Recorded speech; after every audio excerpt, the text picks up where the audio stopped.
Good morning दोस्तों। Class 11 के foundation बच्चों के लिए आज का हमारा जो टॉपिक है सम बेसिक कंसेप्ट केमिस्ट्री के अंदर, क्लास 11 का some basic concept of chemistry के अंदर वो है ये वाले टॉपिक्स। लास्ट के टॉपिक में आपको मैंने एटॉमिक नंबर, एटॉमिक मास, इन चीज़ों के ऊपर डिस्कशन किया था। किन एलिमेंट को आपको ध्यान में रखना है, रिमेंबर करना है, रट्टा मार लेना है, वो चीज़ भी मैंने आपको बता दिया था। ठीक है, तो ये सारी चीजें आप लोग को प्रीवियस लेक्चर की करनी है। आज का जो लेक्चर है वो हमारे ये टुडेस टॉपिक में आता है, तो मूल कंसेप्ट भी हमारा आज के टॉपिक में इंक्लूड होगा। ठीक है, तो हम लोग सबसे पहले क्या करते हैं, छोटी छोटी चीजों को पहले स्टार्ट करते हैं। सबसे पहला हमारा जो पार्ट है बेटा, हमें देखना है कि भाई एटम की डेफिनेशन क्या है। भले हमें पता हो फिर भी हम लोग क्या करना चाहते हैं, पता करना चाहते हैं। तो भाई पहला जो पार्ट है हमारा कि भाई एटम की डेफिनेशन क्या है। तो एटम की डेफिनेशन क्या होती है बेटा, वो मैं आपको बताता हूं। तो यहाँ पे एटम जो है it is a smallest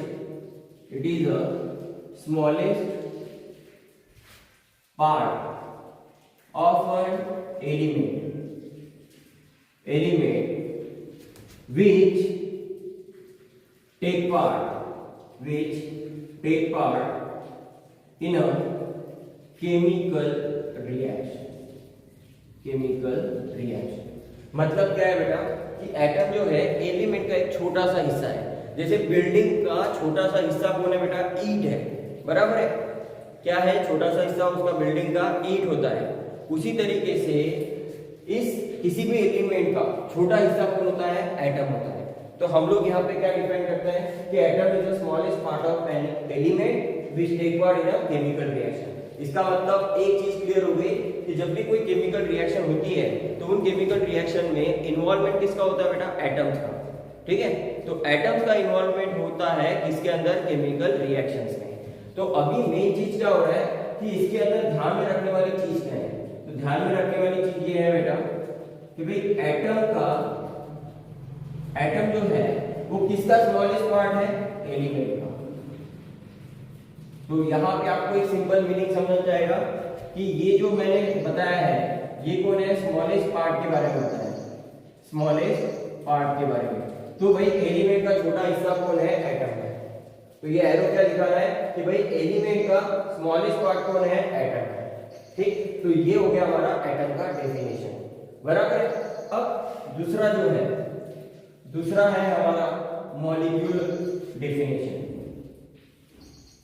molecule का डेफिनेशन, तो मॉलिक्यूल का डेफिनेशन क्या है, तो मॉलिक्यूल मतलब क्या है बेटा, it contain two or more atom of an same element combine to form molecule।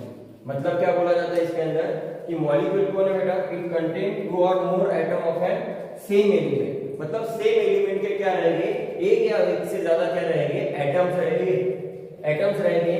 उसी को कंबाइन करके क्या बनता है बेटा, मॉलिक्यूल बनता है।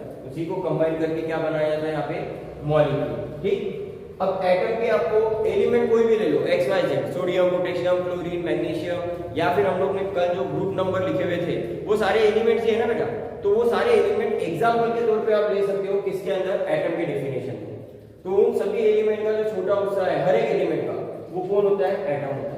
पर यहाँ पे क्या है, मॉलिक्यूल की बात कर रहे हैं। तो मॉलिक्यूल जो होता है एक, दो या दो से ज्यादा, या फिर एक या एक से ज्यादा एटम से मिलके क्या करता है, मॉलिक्यूल बनाता है। पर मॉलिक्यूल किस एलिमेंट का बनेगा, सेम एलिमेंट का।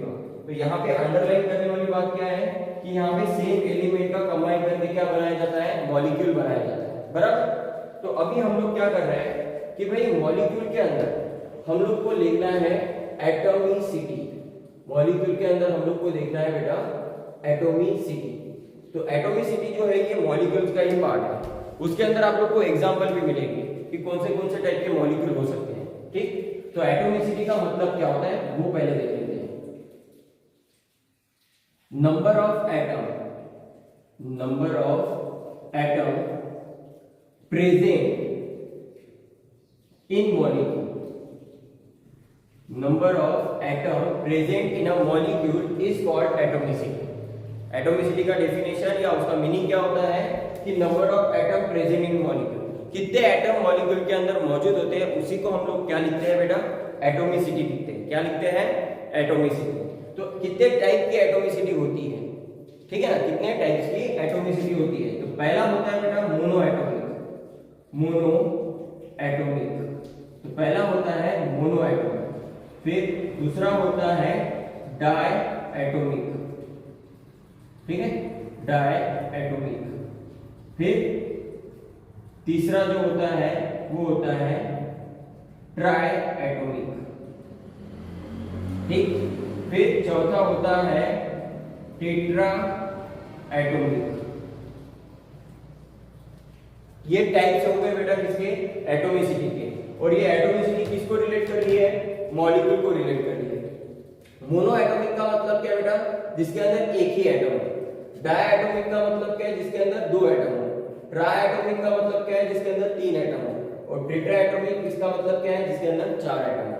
तो कौन है भाई इसके एग्जांपल के तौर पे मोनो एटॉमिक में, तो देखो आप helium, neon, organ, krypton, xenon, ये सारे नोबल गैसेस है बेटा। तो ये सारे नोबल गैसेस किसमें आते हैं बेटा, मोनो एटॉमिक में आते हैं। किसमें आते हैं, मोनो एटॉमिक के अंदर आते हैं। तो ये मोनो एटॉमिक कहलाएंगे। ये भी मॉलिक्यूल है बेटा, क्योंकि ये गैस है ना, तो ये पर कौन से मॉलिक्यूल है, मोनो एटॉमिक मॉलिक्यूल है, ठीक है ना, इसके अंदर एक ही एटम है, फिर भी ये मॉलिक्यूल का ही पार्ट है। तो ये सारे कौन है, इसके मोनो एटॉमिक के एग्जांपल हो गए, ठीक है। अब बात करते हैं डाई एटॉमिक। तो डाई एटॉमिक में एग्जांपल कौन है आप लोग के लिए, हाइड्रोजन है, क्लोरीन है, फ्लोरीन है, ब्रोमीन है, नाइट्रोजन है, ऑक्सीजन है। तो ये जनरल एग्जांपल है बेटा जो डाई एटॉमिक है। अब देखो सेम एटम है, एलिमेंट का नंबर कितने हैं, दो, तो इसलिए हम लोग इसको क्या लिखते हैं, डाई एटॉमिक। तो डाई एटॉमिक मतलब क्या है, मॉलिक्यूल के अंदर दो एटम्स हो। जो मॉलिक्यूल बना हुआ है उसके अंदर एटम कितने होने चाहिए, दो होने चाहिए। तो देखो इसके अंदर कितने हो रहे हैं, दो। तो इसका डाई एटॉमिक का ये पैटर्न रहेगा। फिर ट्राई एटॉमिक में आप देख लो ओजोन लेयर, तो इसके अंदर कितने एटम है बेटा, ऑक्सीजन के तीन है। तो ये आप लोग का क्या कहलाएगा, ट्राई एटॉमिक। ये क्या कहलाएगा, ट्राई एटॉमिक, क्योंकि इसके अंदर ऑक्सीजन के एटम कितने हैं, तीन है। फिर आता है टेट्रा एटॉमिक। तो टेट्रा एटॉमिक में होता है बेटा P4। तो P4 जो है बेटा वो है टेट्रा एटॉमिक। उसके अंदर फास्फोरस के कितने एटम है बेटा, चार। तो ये फास्फोरस जो 4 दिख रहा है आप लोग को, इसको हम बोलते हैं व्हाइट फास्फोरस। P4 को हम क्या बोलते हैं बेटा, व्हाइट फास्फोरस बोलते हैं। जो पतंग होती है ना, पतंग के शेप का होता है P4, तो इसको हम बोलते हैं व्हाइट फास्फोरस। ये ओजोन है जिसको हम लोग लिखते हैं O3 में, ठीक। तो ये आप लोग के एटॉमिसिटी होगी है किसके बारे में बेटा, मॉलिक्यूल्स के बारे में, बराबर। एक और आता है पांचवा चीज जिसको हम बोलते हैं पॉली एटॉमिक। Poly atomic. अब पॉली एटॉमिक का मतलब क्या है, चार से ज्यादा, जिसके पास एटम क्या हो, चार से ज्यादा हो, वो सारे कौन हो गए, पॉली एटॉमिक। तो पॉली एटॉमिक में कौन है बेटा आप लोग का, सल्फर S8। ये सल्फर है S8। तो ये S8 जो है ये कौन है बेटा, पॉली एटॉमिक है, क्योंकि इसके पास चार से ज्यादा क्या है, एटम्स है। तो चार से ज्यादा एटम वाले को हम क्या बोलते हैं, पॉली एटॉमिक। तो ये S8 कौन हो गया आपका, पॉली एटॉमिक हो गया। और ये जो S8 है ना बेटा, इसका शेप होता है क्राउन शेप। आप लोग ने W देखा होगा ना, तो W की तरह इसका शेप होता है, इसको हम बोलते हैं क्राउन शेप। तो S8 का जो शेप होता है वो कैसा होता है, क्राउन शेप की तरह होता है। तो ये हो गया आप लोग के एटम और मॉलिक्यूल, और साथ में हम लोग ने क्या देखा मॉलिक्यूल में, एटॉमिसिटी, ठीक। तो ये इतना आप लोग पहले नोट डाउन कर लो, ठीक है। तो ये हमारा पहला और ये दूसरा हो गया है, ठीक है, नोट डाउन करो इसे। अब बात करते हैं बेटा, हमारा नेक्स्ट है कंपाउंड। तो कंपाउंड होता क्या है वो देखते हैं, कंपाउंड और उसकी डेफिनेशन। तो कंपाउंड मतलब क्या है, तो यहाँ पे कंपाउंड को लिखते हैं when two or more atom of different element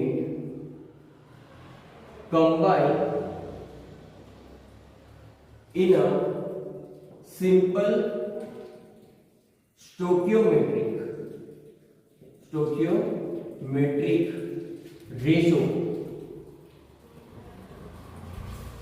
to form compound। तो देखो कंपाउंड की डेफिनेशन कुछ इस तरीके से है, जब दो या दो से ज्यादा एटम पर किसके बेटा डिफरेंट एलिमेंट है, तो डिफरेंट एलिमेंट के दो या दो से ज्यादा एटम जब कंबाइन होंगे किसके थ्रू बेटा, simple stoichiometric ratio. Stoichiometric ratio मतलब सिंपलेस्ट होल नंबर रेशियो। क्या होगा उसका, सिंपलेस्ट होल नंबर रेशियो, तो उसी को हम बोलते हैं स्टोइकियोमेट्रिक रेशियो। तो ये सिंपलेस्ट होल नंबर रेशियो बोलो या सिंपल स्टोइकियोमेट्रिक रेशियोज बोलो, टू फॉर्म अ कंपाउंड। तो ये कंबाइन हो गए प्रॉपर रेशियो से और क्या बनाएंगे बेटा, कंपाउंड बनाएंगे। पर इनका जो रेशियो रहेगा ना बेटा, ये फिक्स रहेगा। ये क्या रहेगा, फिक्स रहेगा। तो ये फिक्स रेशियो में कंबाइन होकर क्या बनाते हैं, कंपाउंड बनाते हैं। अब यहाँ पे टाइप्स कितने होते हैं कंपाउंड के, टाइप्स ऑफ कंपाउंड। तो यहाँ पे कंपाउंड के जो टाइप्स है बेटा, वो आप लोग के बहुत सारे हैं, जिनमें से आप लोग देखते हो पहला वाला जो है वो होता है आप लोग का आयोनिक कंपाउंड।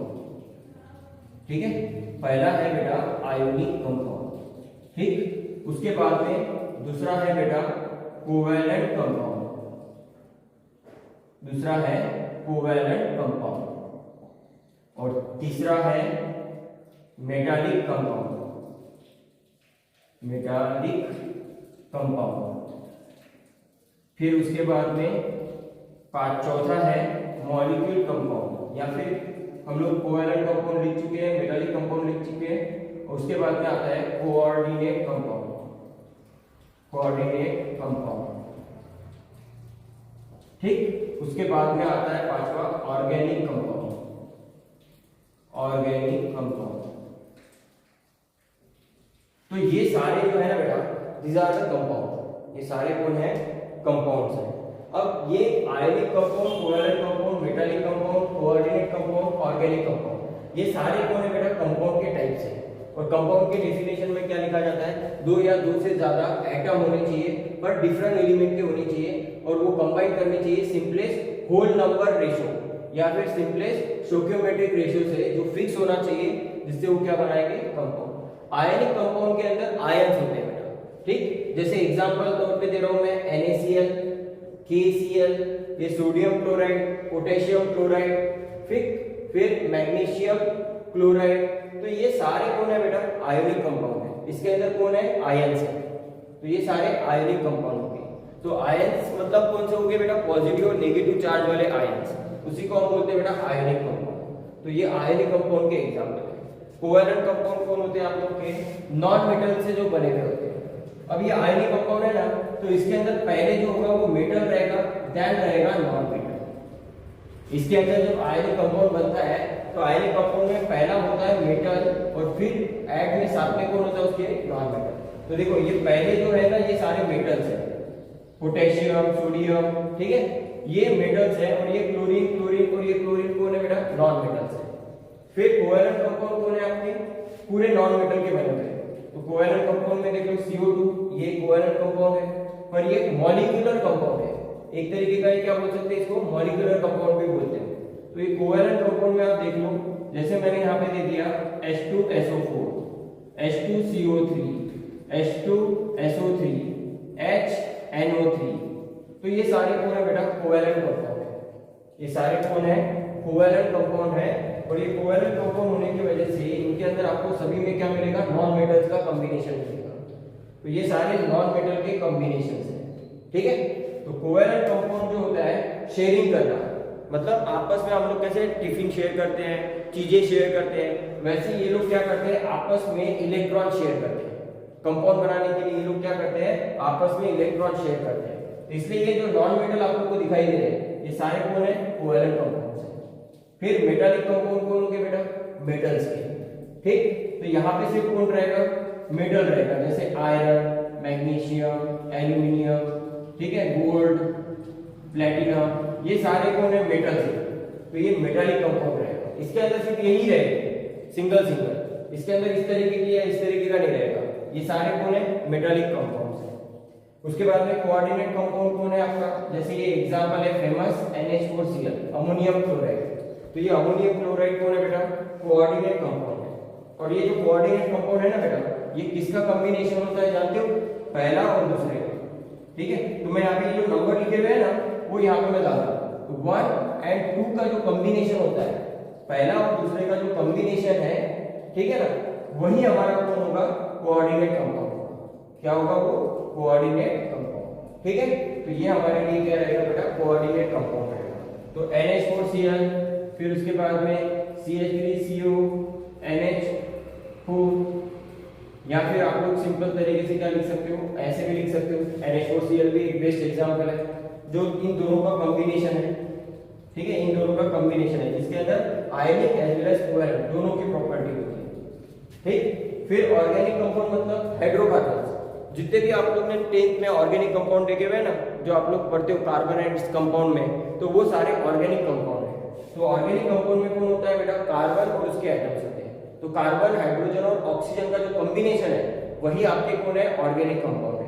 जैसे यहाँ पे C6H12O6 ग्लूकोज, ठीक है, फिर सुक्रोज C12H22O11 सुक्रोज, ये सारे कौन है, ऑर्गेनिक कंपाउंड है। अल्कोहल C2H5OH, तो ये सारे कौन है, अल्कोहल्स है। तो ये सारे टाइप कौन है बेटा, कंपाउंड के टाइप्स है। ठीक है ना, ये सारे क्या है, कंपाउंड के टाइप्स है। और कंपाउंड का जो डेफिनेशन है वो आपके ये सामने है। ठीक है, और टाइप ये आपके सामने है। ठीक है, एग्जांपल भी मैंने आपको दे दिए बेटा। ठीक है, ये सल्फ्यूरिक एसिड, ये कार्बोनिक एसिड, ये सल्फरस एसिड और ये नाइट्रिक एसिड। तो आप लोग को नाम भी क्या होने चाहिए, ध्यान में रहने चाहिए। ठीक है, तो ये आप लोग लिख लो सारा चीज।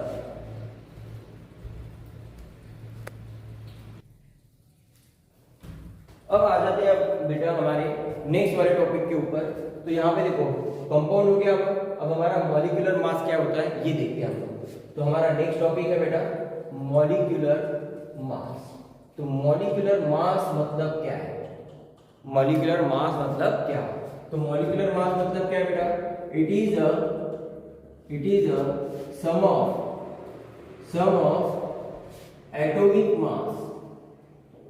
atomic mass of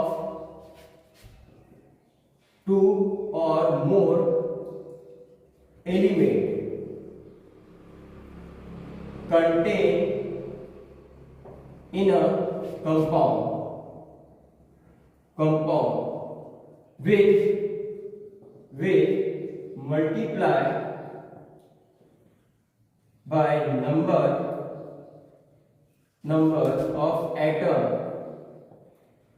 present in each। अब देखो यहाँ मॉलिक्यूलर मास मतलब क्या है बेटा, सम ऑफ द मास होगा ये किसका बेटा, 2 or more एटम या 2 or more एलिमेंट जो कंबाइन कर रहे हैं ना बेटा। तो कंपाउंड के अंदर क्या होते हैं, एक या एक से ज्यादा क्या होते हैं, एलिमेंट होते हैं, और वो क्या करते हैं, कंबाइन करते हैं, और जिससे क्या बनता है, मॉलिक्यूलर कंपाउंड बनता है। बराबर, तो मॉलिक्यूलर मास कैसा होगा कि भाई जो भी एलिमेंट कंबाइन कर रहे हैं तो उन एलिमेंट का जो पर्टिकुलर मास होगा, कितने एलिमेंट है वो देखना है, और हर एक एलिमेंट का उसका मास, उसका जो कॉम्बिनेशन होगा उसी को हम क्या बोलते हैं बेटा, मॉलिक्यूलर मास। तो यहाँ पे देखो मॉलिक्यूलर मास को अगर समझना है तो बहुत सिंपल तरीके से बताता हूँ। जैसे देखो यहाँ पे मैंने NaCl दिया है, ये NaCl एक आयनिक कंपाउंड है बेटा। इसके अंदर सोडियम के एटम कितने हैं, 1, क्लोरीन के एटम कितना है, 1। बराबर, तो देखो यहाँ पे multiply by number of atom present in each, मतलब जो आप मॉलिक्यूलर मास निकाल रहे हो कंपाउंड का, उसके अंदर कितने एटम मौजूद है उस एलिमेंट के। ठीक है, कितने एटम मौजूद है उस एलिमेंट के आपको क्या करना है, देखना है, और उस एलिमेंट का आपको मास ध्यान में रखना चाहिए। जैसे सोडियम है और ये क्लोरीन है, तो सोडियम का एटम 1 है, क्लोरीन का एटम 1 है। बराबर है, तो मैं यहाँ पे करूंगा 1 मल्टीप्लाई बाय सोडियम। तो सोडियम का मास कितना है बेटा, 23, प्लस क्लोरीन जो है उसका एक ही एटम है और मल्टीप्लाई बाय 35.5 उसका मास। बराबर, तो जैसे ही मैं इसको निकालता हूँ तो ये मिल जाएगा 23 और ये आ जाएगा 35.5, तो टोटल कितना हो गया आपका 58.5। तो ये 58.5 AMU, तो ये क्या होगा बेटा, NaCl का मास होगा। ठीक है, मोलर मास, मॉलिक्यूलर मास होगा किसका बेटा, NaCl का। ठीक है, 58.5। उसी तरीके से आप देख लो, ये पहला हो गया, दूसरा ले लेते हैं, मान के चलो H2CO3 ले लेते हैं, कार्बोनिक एसिड। तो इसके अंदर हाइड्रोजन के एटम कितने बेटा? 2। अब हाइड्रोजन का एक का मास कितना होता है? 1 प्लस कार्बन के एटम कितने हैं? 1 और उसका एक कार्बन का मास कितना होता है? 12। फिर ऑक्सीजन के एटम कितने हैं? 3, एक ऑक्सीजन का मास कितना होता है? 16। तो आप देखो जरा यहाँ पे 2 + 12 प्लस ये कितना हो रहा है बेटा? 48। तो अभी यहाँ पे देखो आप एडिंग करो तो ये 48 + 12 कितने हो रहे हैं? ये 8 9 10 4 और 1 5 6। तो 6 + 2 कितने हो गए? 62।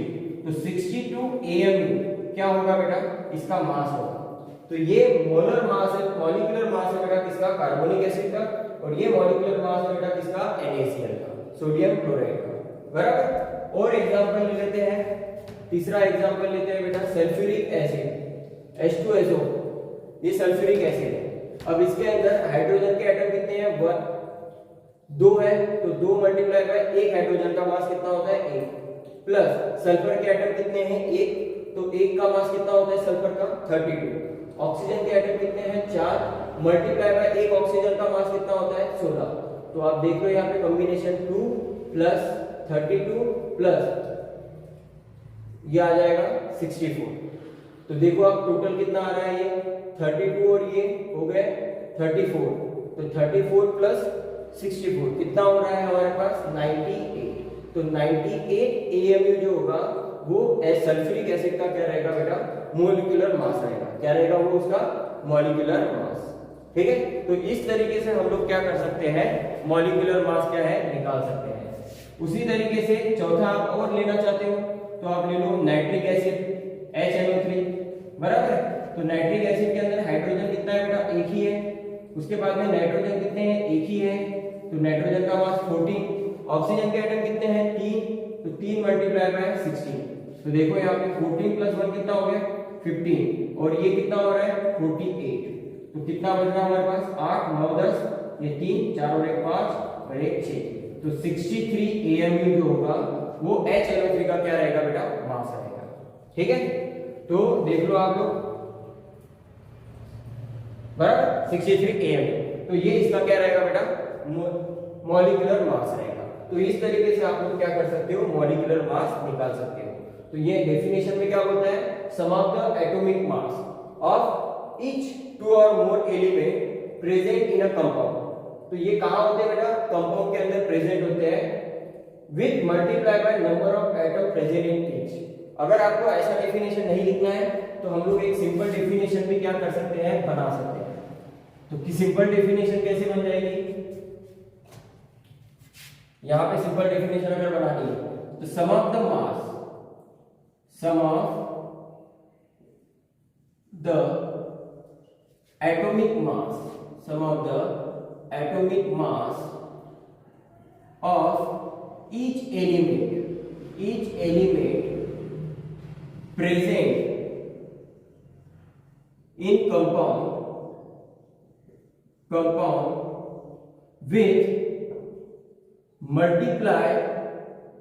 multiply number of atom of each element in it। तो जितने भी नंबर ऑफ एटम होंगे उस पर्टिकुलर एलिमेंट के, उसको भी क्या करना है? एटॉमिक मास के नंबर से क्या करना है? मल्टीप्लाई कर देना है। तो आप लोग को क्या मिल जाएगा? उसका मॉलिक्यूलर मास मिल जाएगा। ठीक है। तो ये हो गया हमारा मॉलिक्यूलर मास के ऊपर। बराबर है। अब आप इसको नोट डाउन कर लो, उसके बाद में फिर हम आगे बढ़ते हैं।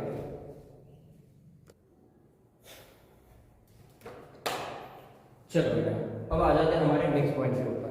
आज भी हम लोग को जो देखना है बेटा वो देखना है रिलेशन। क्या देखना है बेटा? रिलेशन पता करना है। रिलेशन पता करना है किसके बीच में? Relation between vapour density and molar mass. Vapour density and molar mass के बीच में। ठीक है। तो हम लोग को इन दोनों के बीच में क्या करनी है? रिलेशन फाइंड आउट करना है। तो कैसे फाइंड आउट करेंगे रिलेशन? देखो अभी तो सबसे पहले हम लोग वेपर डेंसिटी को लिखते हैं कि भाई वेपर डेंसिटी मतलब क्या है। ठीक है। वेपर डेंसिटी का मतलब क्या है। उसके बाद में फिर न्यूमेरिकल करने वाले हैं जब हमारा मोल खत्म हो जाएगा। तो वेपर डेंसिटी मतलब क्या है कि यहाँ पे डिफाइन किया जाता है कि भाई density of gas to density of hydrogen, तो यहाँ पे क्या होता है, vapour density nothing but density gas upon density of hydrogen. ऐसे डिफाइन करते हैं कि vapour density of any gas is the ratio of density of gas to the density of hydrogen under similar condition of temperature and pressure. Density of any vapor density of any gas is the ratio of density of gas and density of hydrogen under similar condition of temperature and pressure is called vapor density. ठीक है, तो अभी ये definition के हिसाब से ये मैंने बताया। अब इसको हम लोग क्या करेंगे, चेंज करेंगे, ठीक है, धीरे धीरे। तो यहाँ पे मैंने इसको क्या कर दिया, मोलर मास में लेके आना, तो मैं इसको मोलर मास में लेके आऊंगा और वॉल्यूम का पैरामीटर यहाँ से हटा दूंगा, क्योंकि डेंसिटी क्या होती है, मास बाय वॉल्यूम, बराबर। तो वॉल्यूम का पैरामीटर मैंने कांस्टेंट ही रख दिया है। तो यहाँ पे क्या करूंगा, mass of an molecule of gas upon mass of an molecule of hydrogen. तो ये आपका क्या रहेगा बेटा, एन मॉलिक्यूल ऑफ हाइड्रोजन। ये आ गया वेपर डेंसिटी का सिंबल Vd। उसके बाद में देखो मास of one molecule of gas upon mass of hydrogen. तो यहां पे आपका क्या हो जाएगा, फाइनल एक फॉर्मूला तैयार हो जाएगा कि मोलर मास जो कि क्या डिसाइड करता है बेटा, मास of one molecule of gas. क्या होगा वो, मास of one molecule of gas मतलब क्या होगा, मोलर मास। इसको हम लोग मोल के टर्म में लिखते हैं, ठीक, divided by mass of hydrogen. तो मास ऑफ हाइड्रोजन क्या होगा बेटा, ये होगा हमारा 2। तो हम लोग ऐसा मास ऑफ हाइड्रोजन लिखो या molar mass of hydrogen gas, वो कितना होगा हमारे लिए, 2 होगा, क्योंकि एक हाइड्रोजन का मास 1 होता है, तो 2 हाइड्रोजन एटम है यहाँ पे, इसलिए इसका 2 होगा। तो ये जो रिलेशन बन गया, ये रिलेशन बन गया बेटा किसके बीच में, vapour density and molar mass, ठीक है। तो यहाँ पे ये vapour density and molar mass का क्या बन गया, आपका फॉर्मूला बन गया। तो यहाँ पे density of gas to density of hydrogen under similar condition of temperature and pressure. तो ये रेशियो फिर उसको मास में कन्वर्ट किया है। तो mass of an molecule of gas मुझे पता नहीं है कितने भी हो सकते हैं, to the mass of an molecule of hydrogen. तो फिर मैंने क्या किया, mass of one molecule of gas to the molar mass of hydrogen. तो मोलर मास ऑफ हाइड्रोजन 2 है और ये mass of one molecule of gas nothing but the कौन होगा, मोलर मास। तो ये आपका फॉर्मूला जो है बन के तैयार हो गया, किसके बीच में रिलेशन बेटा, वेपर डेंसिटी और मोलर मास के बीच में। तो ये रिलेशन बन के तैयार होने के बाद अब आपको क्या करना है कि भाई इसका यूज क्या है। सबसे पहले तो हमें यही समझना है कि भाई इसका यूज क्या है। तो इसका यूज जो है बेटा, यूज ऑफ वेपर डेंसिटी, इसका यूज क्या है, to calculate the molar mass of volatile substance to calculate molar mass of volatile substance। तो Vd का जो इस्तेमाल होता है वेपर डेंसिटी का, वो किसके लिए काम में आता है बेटा, to calculate the molar mass of volatile substance। जो भी volatile substance है बेटा, मतलब जिनका बॉइलिंग पॉइंट कम है, ठीक है, जिनका बॉइलिंग पॉइंट कम और वो काफी वोलाटाइल है, जैसे पेट्रोल के साथ ज्यादा वोलाटाइल है पानी से, तो जल्दी उड़ जाता है। तो ऐसे वोलेटाइल सब्सटेंस का आप लोग को क्या करना है, मोलर मास निकालना है। तो उसके लिए हम लोग क्या करते हैं, वेपर डेंसिटी का इस्तेमाल करते हैं। तो vapour density is used for to calculate the molar mass of volatile substance, ठीक है ना, molar mass of volatile substance. अब ये जो वेपर डेंसिटी जो है, मेजर कौन कर सकता है, किसने मेजर किया था इसको, वेपर डेंसिटी को? तो 2 लोगों ने किया था, एक बाय वेक्टर मायर मेथड, ये पहले इससे हम लोग वेपर डेंसिटी को मेजर कर सकते थे, और दूसरा जो था डूमस और यहाँ पे क्या आएगा मेथड, तो ये डूमस मेथड। तो वेक्टर वायर मेथड या डूमस मेथड, ये दो तरीके से हम लोग क्या कर सकते हैं, वेपर डेंसिटी को मेजर कर सकते हैं। ठीक है, तो ये आप लोग का वेपर डेंसिटी का फॉर्मूला होगा, जिसके अंदर ये जो मोलर मास है, ये कौन से मोलर मास की बात कर रहा है बेटा, वोलेटाइल सब्सटेंस के मोलर मास की बात कर रहे हैं। तो उसी के लिए ये वेपर डेंसिटी क्या है, एप्लीकेबल है। ठीक है, तो आप इतना नोट डाउन कर लो।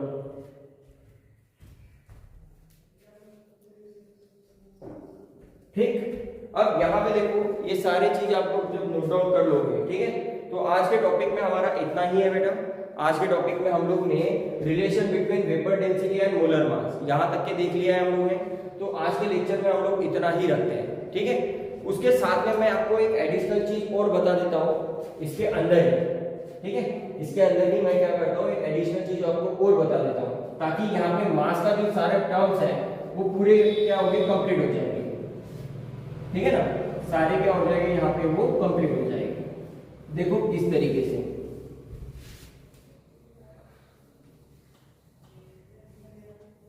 ठीक है, याद आ जाएगा। तो यहाँ पे क्या होता है बेटा, अब हम लोग क्या करें, ड्यूलॉन्ग पैटिस लॉ, ड्यूलॉन्ग पैटिस लॉ। तो ड्यूलॉन्ग पैटिस लॉ जो है, ये जो है बेटा, ये यूज किया जाता है to calculate the approximate atomic mass. ठीक है ना, तो ड्यूलॉन्ग और पैटिस लॉ बोलता क्या है, according to him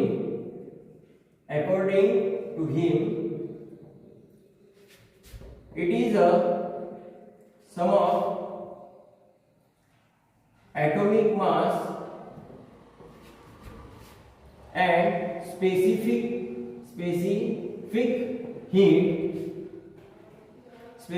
heat of solid element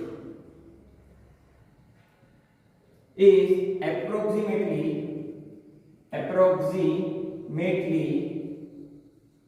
equal to 6.4, approximately equal to 6.4। तो ड्यूलॉन्ग और पैटिस लॉ बेटा किसके लिए होता है, to calculate the approximate atomic mass.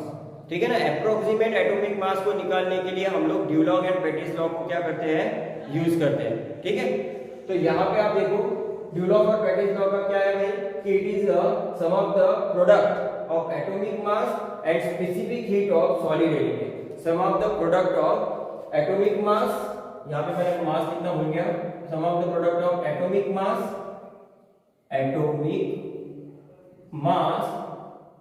And specific heat of solid element is equal to approximately equal to 6.4, is approximately equal to 6.4। तो देखो इसको हम लोग कैसे लिखते हैं, तो यहाँ पे आ जाएगा बेटा एटॉमिक मास, यहाँ पे आ जाएगा एटॉमिक मास बराबर, इस स्टेटमेंट को मैं फॉर्मूले के टर्म में कन्वर्ट कर रहा हूं, 6.4 डिवाइडेड बाय स्पेसिफिक हीट। तो ये जो है ना बेटा, ये फॉर्मूला यूज किया जाता है to calculate approximate atomic mass. तो एप्रोक्सीमेट एटॉमिक मास निकालने के लिए हम लोग क्या करते हैं, ड्यूलॉन्ग और पैटिस लॉ का फॉर्मूला यूज करते हैं। तो वो क्या होता है, 6.4 डिवाइडेड बाय स्पेसिफिक हीट। ठीक है, अब ये जो स्पेसिफिक हीट का जो यूनिट रहेगा बेटा, वो क्या रहेगा, कैलोरी। ठीक है ना, कैलोरी पर ग्राम, ये इसका क्या रहेगा बेटा, यूनिट रहेगा। ठीक है, तो उसके लिए हम लोग क्या करते हैं बेटा, ये यूज किया जाता है। ठीक है, तो ये आप लोग को ध्यान में रखना है कि भाई इसके थ्रू हम लोग क्या कर सकते हैं, एप्रोक्सीमेट एटॉमिक मास निकाल सकते हैं। तो ये ड्यूलॉन्ग एंड पैटिस लॉ जो है आप लोग को एमसीक्यू में आता है, तो ये चीज ध्यान में रखना, it is the product of atomic mass and specific heat of solid element which approximately equal to 6.4। ये किसके लिए एप्लीकेबल है बेटा, सॉलिड एलिमेंट के लिए, जिनका एप्रोक्सीमेट कितना होता है, स्पेसिफिक हीट इक्वल टू 6.4। तो ये फॉर्मूला आप लोग को ध्यान में रखना है, रिमेंबर रखना है। ठीक है, तो आप लोग अभी ये इतना नोट डाउन करो। आज के लेक्चर में हमारा ये जो पैरामीटर है ये कंप्लीट हो गया। ठीक है, अब इसके अलावा आपको क्या क्या चीजें ध्यान में रखनी है, तो जितने भी चीजें मैंने आज के लेक्चर में बताया है, या जिसके भी अंदर मैंने आप लोग को फॉर्मूलेज वगैरह बताया है, वो सारे फॉर्मूलेज आप लोग को ध्यान में रखने हैं। ठीक है, तो ये सारी चीजें आज के लेक्चर में हम लोगों ने कंप्लीट की है। Thank you, have a nice day.